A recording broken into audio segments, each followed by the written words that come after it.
Well, hello. I'm Cheryl Collins, Director of the Riley County Historical Museum. Today, September 18th, 2020, I'm looking back at the history of the city of Riley 100 years ago in 1920. Get my slides up.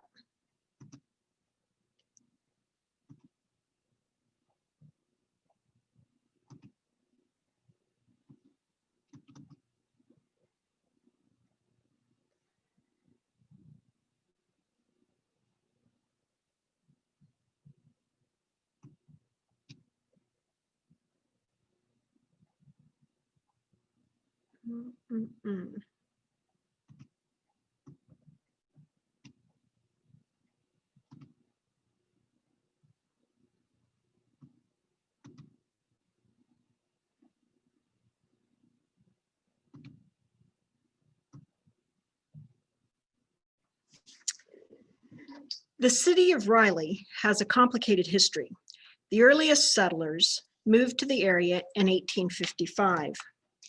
In 1870, the town of Union was founded, but since there was other towns named Union, the name was changed to Riley Center. When the railroad came in 1881, the depot was located close to Riley, a place called Riley, Kansas. All three town plats, Union, Riley Center, and Riley, merged in 1895 to form today's Riley. I do not think it will I'll get into the ins and outs of all that as I want to get to my actual topic. Riley considers 1870 its founding date and expected to celebrate its 150th in 2020.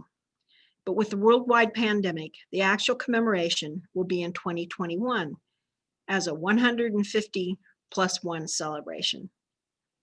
100 years ago, in 1920, Riley County was an established, thriving town. In 1920, 364 people lived in Riley. Of the other 5 cities in Riley County, Manhattan was the largest with a population of 7,989. Then Ogden with 596, then Randolph with 401, then Riley with 364, then Leonardville at 325, and finally Army City with 235. The census stated there were 2,641 at Camp Funston. Riley County overall had a population of 20,650. Army City was the settlement that was established between Ogden and Fort Riley during World War I. It was fast losing population, especially after a big fire in 1920. It disappeared entirely by the middle of the 1920s. Ogden had surpassed Randolph as the second largest city in Riley County by 1920. In 1910, the order of Riley County cities from largest to smallest was Manhattan, Randolph, Leonardville, Riley, and Ogden. At times of expansion, Fort Riley, such as during the World Wars, Ogden gained significantly in population. Between 1910 and 1920, Riley overtook Leonardville in population. For comparison, the 2019 population of Riley County is listed at 73,343. Manhattan has 54,820, Ogden 2,022, Riley 972, Leonardville 440, and Randolph 163. The Riley City officers elected in April 1919 and serving in 1920 were Dr. G.A. Thomas, Mayor, A. Tobias, Police Judge, Councilman H. Diefendorf, Charles Kopp, Henry Oppenlander, J.H. Fritz, and Enos Fritz. Mayor Thomas was a 35-year-old dentist. In 1920, he was married to Mary and had 3 children, 7-year-old Elizabeth, 3-year-old Glenn Jr., and baby Joseph. Dr. Thomas practiced dentistry in Riley from 1913 until his death at 63 in 1950. The family moved to Manhattan in 1946. He is buried in the Riley Cemetery. In May 1920, Dr. Thomas moved outside the Riley city limit, so Charles Kopp took over as mayor. Arliss Tobias was the police judge. He was a 68-year-old farmer, married with 2 young adult grandchildren living in his home. He died in 1936 and is buried in Riley Cemetery. Charles Kopp, councilman who took over as mayor, was a 50-year-old creamery owner. He lived with his wife, Mattie, a daughter from his first marriage, and 5-year-old son, Eldon. Eldon served on the Riley County Historical Society Board of Directors, and I'm grateful that I had the chance to meet him in person. I love that link to 100 years ago. Charles Kopp started a general store in Riley in 1901 and retired from that in 1914. He was a musician and orchestra leader. He died in 1928 and is buried in the Riley City Cemetery. Councilman Henry Diefendorf was a 48-year-old banker with Riley's Farmers State Bank. He was married with 2 teenage children at home.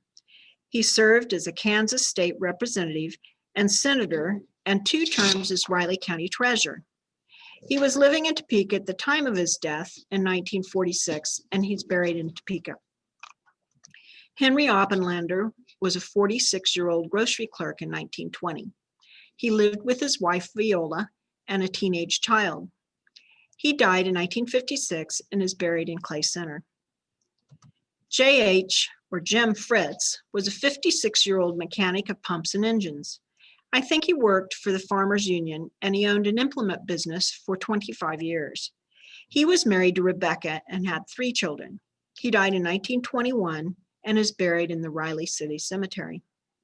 Jim's son Enos was also on the city council. Enos was 32 years old and worked in the Shockey hardware store. He was married to Emma and they had 2 children. He died in 1951 in Topeka and is buried in the Riley City Cemetery. A number of significant events occurred in Riley County and Riley in 1919 and 1920.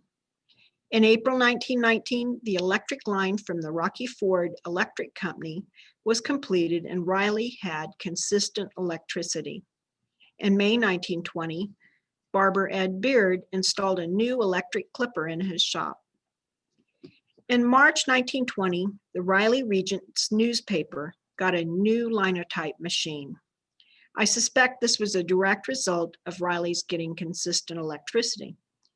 The publisher and editor of the Regent was Guy Cooper. In 1920, Guy Cooper was 27 years old. He was married to Georgia and had 2 children, and he died in 1974 in Topeka, Kansas. In 1919, the former publisher of the Riley Regent, A.Q. Miller, visited. The A.Q. Millers had moved to Belleville, Kansas, and owned a number of newspapers. The KSU School of Journalism is now named the A.K. Miller School of Journalism. In December 1919, the American Legion Post at Riley was established, so it was a brand new organization in 1920. Lewis Timmons was the first commander. Another big event of 1920 was the vote to establish a Riley Rural High School. Riley had a high school prior to 1920, but the rural high school vote extended the school district boundaries and allowed for more money and a larger curriculum. To begin with, the new high school used the same building as the old high school.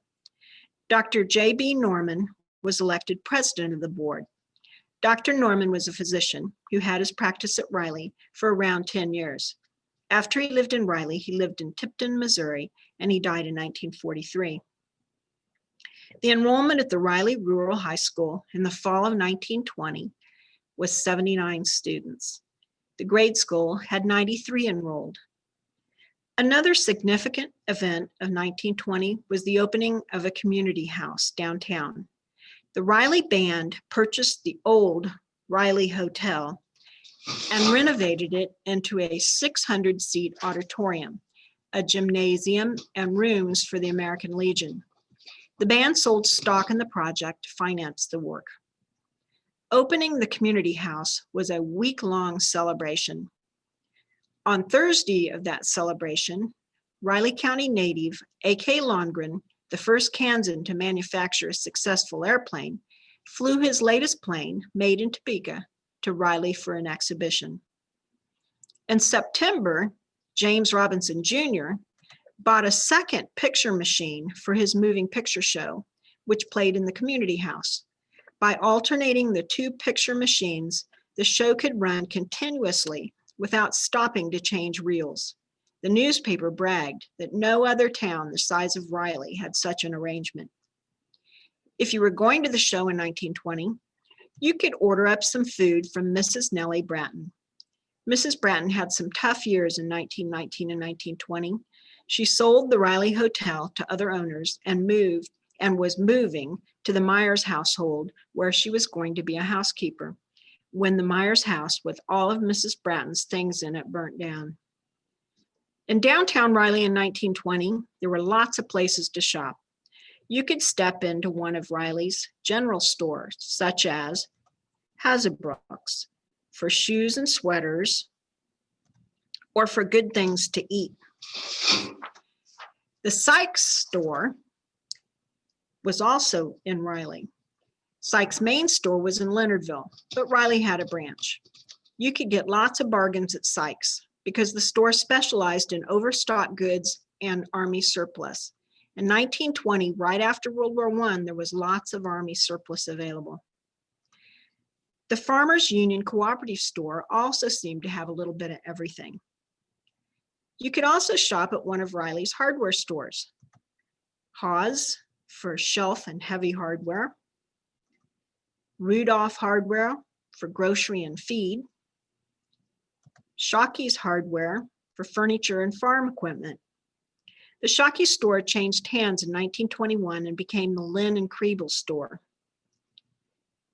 You could also get some hardware items at the Timmins Lumber Yard, as well as everything you needed to build a house. Or you could buy a Buick automobile. You could also buy a Chevrolet in Riley.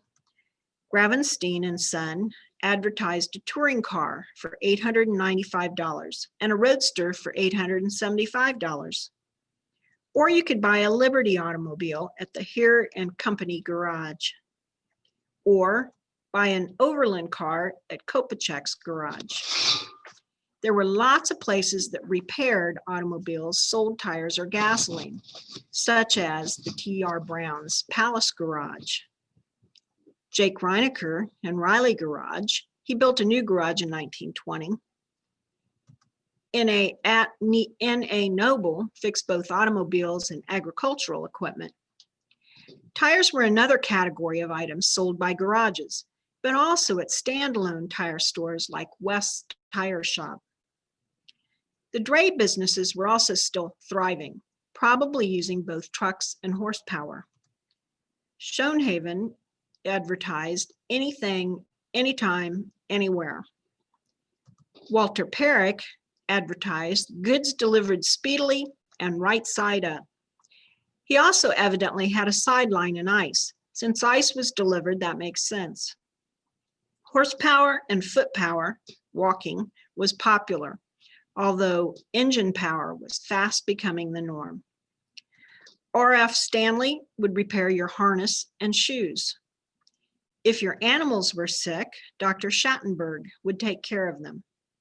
If people needed care, Dr. Norman, Riley's physician, would take care of them, either at illness or arm trouble.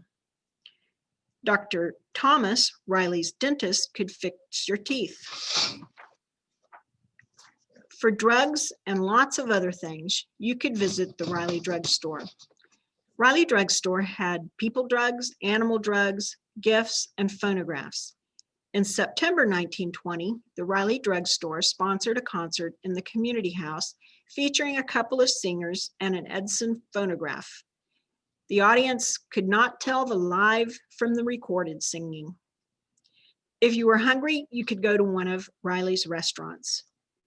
Webster's served meals and sold baked goods, including buttercrust bread, which was baked in Topeka.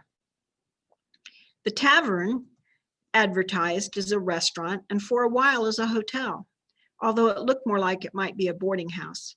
I think it was out of business by the end of 1920, or at least they no longer advertised. To pay for all that downtown shopping, you could visit one of Riley's two banks. The Riley State Bank advertised you could pay your Riley County taxes at the bank. This bank is still in business today. Farmers State Bank advertised their bank account was a good way to keep track of and pay federal income taxes. Farmers State Bank is still sort of in business because it merged with the Riley State Bank in 1936. Other businesses I found in 1920 include the Riley Community Creamery Company, Fosha Honey, Potter and Kopfer corn shelling and wood sawing. Mrs. Oppenlander had a millinery store, and F.P. Kendall had a vacuum cleaner rental business. There was lots to do in Riley in 1920. Clubs like the IOOF, Masons, and Modern Woodmen, Royal Neighbors, Pig Club, Mother-Daughter Canning Club, Home Improvement Club, Riley Embroidery Club, and the Riley Neighborhood Club met often. The schools had many programs, plays, sporting events, musical events, and the schools sponsored a Lyceum series of 4 programs bringing in outside talent. Riley sponsored a Chautauqua in 1920. So did Clay Center, Leonardville, and Randolph. All this in addition to local programs and holiday programs such as at Halloween and Christmas. All of the Riley churches had a great number of activities. Riley town folks also traveled to other communities for events and excursions by car and by railroad. And I expect a few holdouts traveled by wagon too. 1920 was a big year. The 19th Amendment to the US Constitution was approved, giving women the right to vote in federal elections. 1920 was an election year. It's interesting to look back on 1920 in the city of Riley. One of the things that struck me was how many products advertised are still available today. A few of those are Bayer aspirin, which was sold worldwide by 1899, Murine eye drops, made by a company founded in 1897, Grape Nut cereal, developed by the Post Cereal Company in 1897, Wrigley gum, Double Mint was first made in 1914, Juicy Fruit and Spearmint were both made by 1893. So there were many ways that Riley 100 years ago is similar to the Riley of today, and lots of ways that Riley of 1920 is different. Thanks for taking a look back with me today. We invite you to go to the Riley County Historical Society website at www.rileycountykansas, that's spelled out RileyCountyKS.gov/museum for more information about the city of Riley and Riley County. Thanks for looking in today.